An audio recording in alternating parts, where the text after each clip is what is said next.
Armadas con un gobierno que ya se asume diferente, que se asume en la promoción de una transformación total o de una cuarta transformación, como lo dicen. Uh-huh. Es el principal reto que va a tener el próximo secretario de la Defensa, el general Discreción Sandoval, y también el reto que va a tener el próximo almirante secretario, el almirante Ojeda, precisamente para demostrarle al próximo comandante supremo de las Fuerzas Armadas, y déjame explicártelo aquí al público, por qué insisto en que es el comandante supremo de las Fuerzas Armadas, porque eso es lo que dice la Constitución. La Constitución mandata que quien es presidente de México debe de ser el comandante supremo de las Fuerzas Armadas. De ahí que la relación a seguir deben demostrarle los próximos secretarios al próximo presidente, al próximo comandante supremo, en primer lugar, que la naturaleza de las Fuerzas Armadas no puede cambiar. Uh-huh. Es decir, un ejército de paz y todo ese tipo de ideas o de estrategias, pues simple y sencillamente no pueden ser, uno, por los problemas que tiene el país, y dos, por la naturaleza, insisto, de las Fuerzas Armadas y sobre todo las mexicanas. El segundo reto, y creo que también aquí no pierde importancia, es poder demostrarle que las más de 320,000 personas que forman al ejército, mujeres y hombres, a la Marina, a la Fuerza Aérea, van a ser leales al próximo presidente de México. Si bien también es una cuestión de ley, pero también aquí hay una cuestión de constitución. López Obrador va a ser el alto mando supremo militar de este país. La responsabilidad de la seguridad nacional, en el primero que recae, va a ser el López Obrador. Por eso creo que las designaciones son oportunas, estratégicas, es decir, van a llevarlo a poder generar esa fortaleza que necesita López Obrador para enfrentar los problemas nacionales. Te doy un dato estadístico. Venga. El 78% de la población de este país vive con miedo. Su principal demanda es la seguridad. Entonces, si a eso le sumas que el 87% de la población considera que las Fuerzas Armadas son la institución del mayor nivel de confianza, entonces va a tener elementos López Obrador, uno, para no modificar su naturaleza, su estructura menos, pero dos, para que se sienta cobijado por estas Fuerzas Armadas, que sin duda lo van a ayudar con su proyecto de nación. ¿Ves algún temor de que con la llegada de López Obrador, pues como ha llegado, todavía no es presidente, pero ya está diciendo lo que quiere cambiar, ¿ves en el escenario que él quiera hacer cambios, modificaciones en las Fuerzas Armadas? No, todo lo que se ha hablado, todo lo que se ha especulado en torno a él, es decir, que va a eliminar algunos grados intermedios, que les va a quitar las becas que tienen educativas los hijos de los militares, y una serie de cuestiones, no, y te lo puedo afirmar. Y al final de cuentas, López Obrador ha demostrado, con lo que hizo ayer, designar de esa forma tanto al general Sandoval como al almirante Ojeda, en primer lugar hablando del presidente de la República, el actual presidente, y en segundo lugar también contemplándolo o comentándolo los actuales secretarios. Ahí te das cuenta de cómo va a ser su relación con las Fuerzas Armadas. Ya entendió que tiene que ser institucional, ya entendió que los necesita, y modificaciones mayores no puede haber. Ahora, quizá el mensaje no es para él, quizá el mensaje es para los civiles cercanos a López Obrador, de que no le anden recomendando cosas que simple y sencillamente no pueden ser. Exacto, Juan. Ahora, había no sé si llegaste a leer y escuchar que había rumores de que los designados iban a ser otras personas, y pues al final de cuentas no fueron los que se rumoraba por ahí, y ahora son como mencionas, José Rafael Ojeda y Luis Crescencio Sandoval. ¿Había otros mejores perfiles, o tú consideras que los que están ahora son los idóneos y ya no hay otros más? No hay un general o un almirante, y esto hay que reconocerlo, un general de división o un almirante de la Armada que no tenga las capacidades y las habilidades para ser secretario de Defensa de la Marina. Yo aquí lo que creo, y se comprueba, es que la decisión para designarlos es única y exclusivamente del presidente electo. Uh-huh. ¿Cuánto se especuló alrededor? ¿Cuántos nombres? ¿Cuántas posiciones, grillas, en fin? Pero al final de cuentas lo comprueba y mira, tengo por lo menos 3 sexenios asegurando esto. Nombres, porque no es una decisión de periodistas, no es una decisión de clase política, no es una decisión de empresarios, tampoco es una decisión de partidos, es una decisión única y exclusivamente de quien va a ser comandante supremo, y hay una razón principal. Son las únicas 2 instituciones a las cuales no puede llevar gente de fuera. Juan, mencionaste al principio, lo aludiste y lo hemos mencionado lo hemos mencionado y lo menciona la prensa, ¿no? El tema de la cuarta transformación. ¿Crees que ambos las propuestas que lanza López Obrador están pues de alguna manera alineadas a esa visión de país que tiene Andrés Manuel, o van a ser pues digamos críticas a esta llamada cuarta transformación? No, yo creo que es muy importante entender que las Fuerzas Armadas de este país le sirven al presidente, obedecen al presidente. ¿Y por qué? Insisto con ese tema de que es el comandante supremo del alto mando. El comandante supremo de las Fuerzas Armadas. Los secretarios de Defensa y de Marina son los únicos 2 secretarios de Estado en este país que por ley deben obedecerlo, porque además de ser una relación de secretarios con el presidente, también es una relación del comandante supremo de las Fuerzas Armadas con el alto mando del Ejército y con el alto mando de la Marina Armada. Por eso, no tanto es que puedan estar en desacuerdo o no. Lo que sí te digo es una acción que le pueda perjudicar a este país o a su población, no la van a hacer los militares, a menos que su comandante supremo les dé la orden por escrito, y ahí es donde viene un freno, digámoslo así, simbólico, pero de mucho contenido para que estemos tranquilos como mexicanos. Es decir, un presidente como López Obrador no va a mandar matar gente, un presidente como López Obrador no va a declarar toques de queda, no va a hacer una serie de cosas que mucha gente cree en el medio militar se da. Déjame decirte algo importante. Este país, mucha gente habla de la militarización de México. Uh-huh. y hablan con miedo. Yo me atrevería a afirmar que este país está militarizado. ¿Y por qué te lo digo?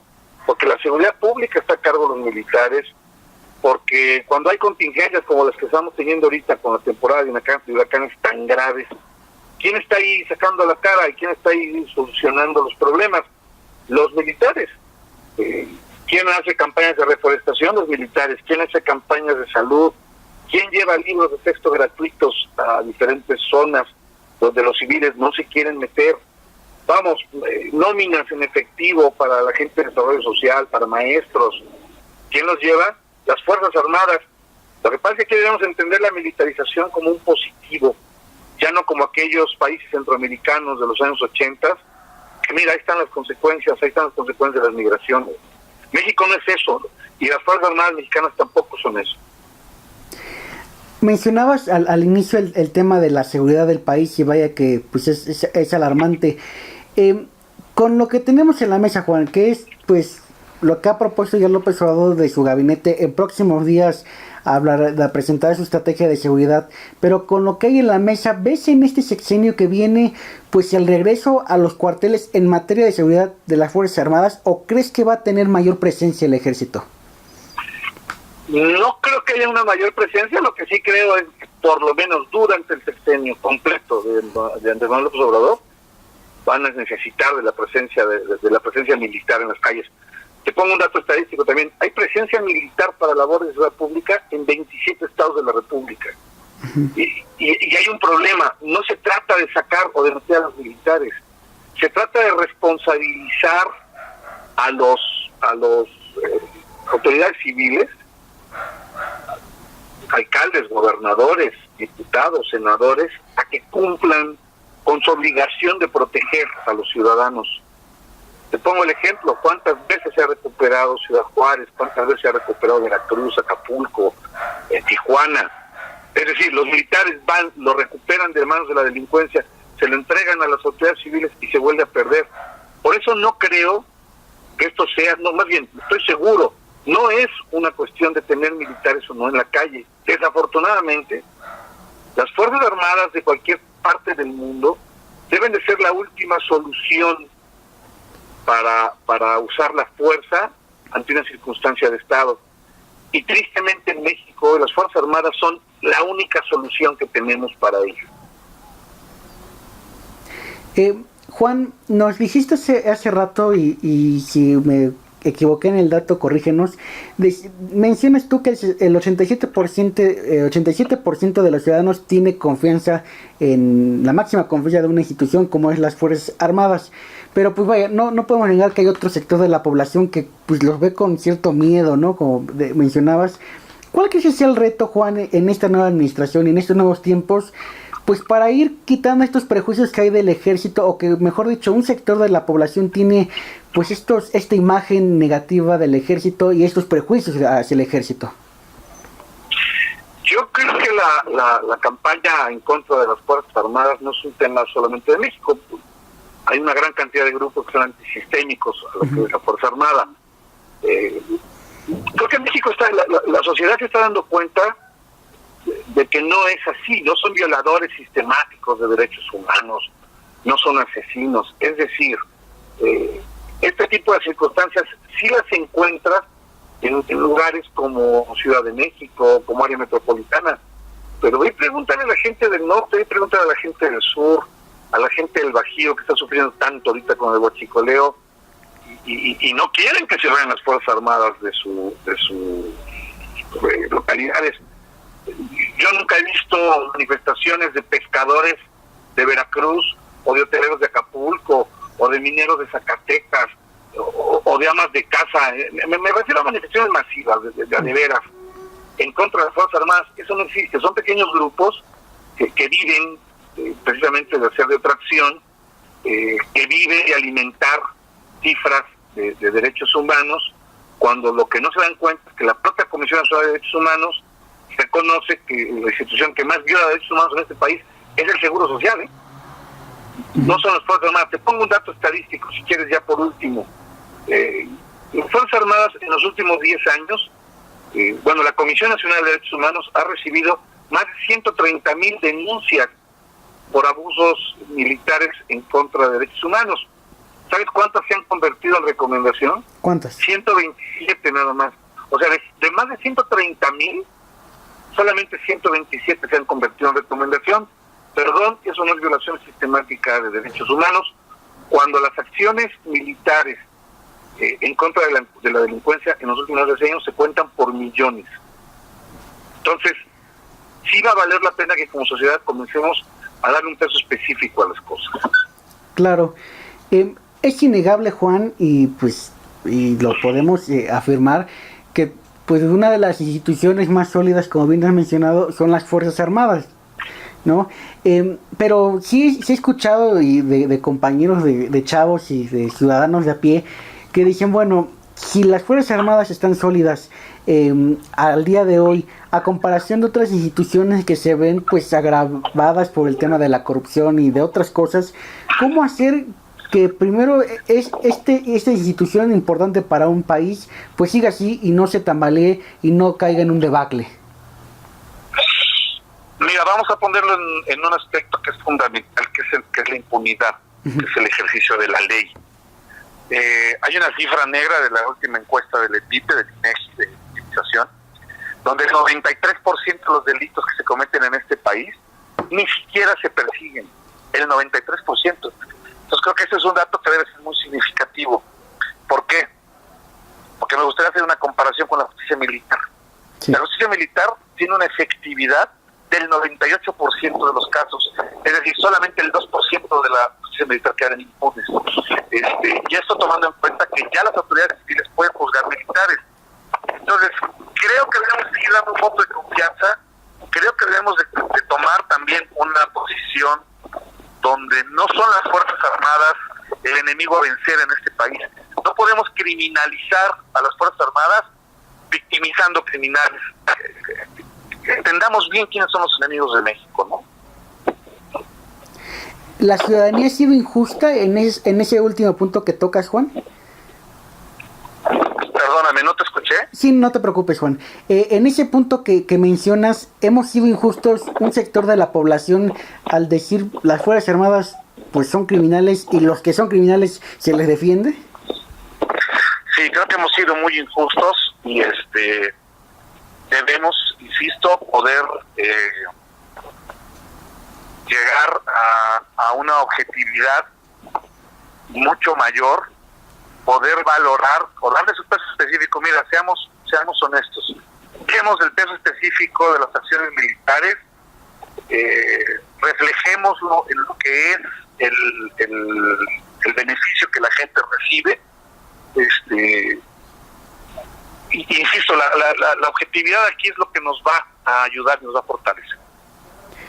¿Quién o quiénes crees que son los que promuevan esta injusticia de considerar a unos culpables cuando no lo son y considerar a unos inocentes cuando no lo son? Mira, definitivamente son los grupos criminales en este país los que están promoviendo campañas para poder victimizarse. Creo que tenemos como sociedad confundida esa posición. Te pongo el ejemplo ahorita de los migrantes en la frontera sur. Sí. Es decir, se está generando una polarización tal que donde mucha gente está diciendo, bueno, pues pobrecitos migrantes, pero otra gente dice, no, pues pobrecita de la gente que en este país tiene necesidades y que se las tienen que superar. Y pues queda dividida ahí la sociedad, ¿no? En ese ejemplo y en el de la Fuerza Armada. Sí, por supuesto, insisto, como sociedad debemos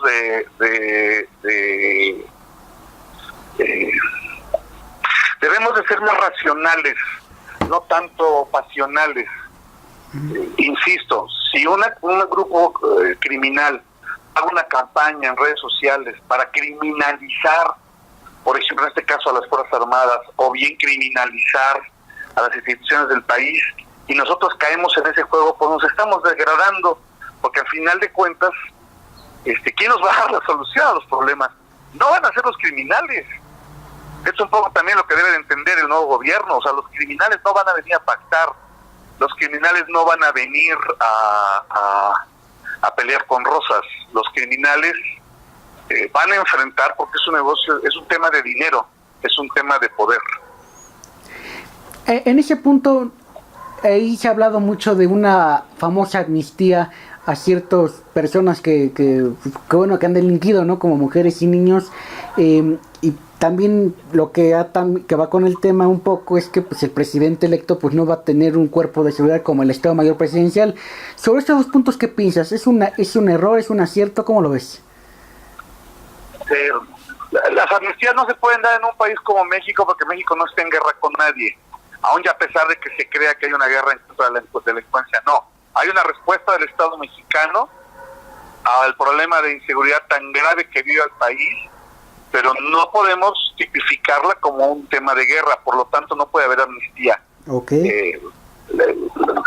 La potencia criminal que tiene este país, el efecto criminal en este país es muy grande, y desafortunadamente es un efecto criminal que no será solamente en delitos federales, serán delitos del foro común, y creo que esto es uno de los problemas por donde nos debilitamos. ¿Y por qué nos debilitamos? Porque ¿quién le responde a ese delito? ¿Quién debe responder a esos delitos?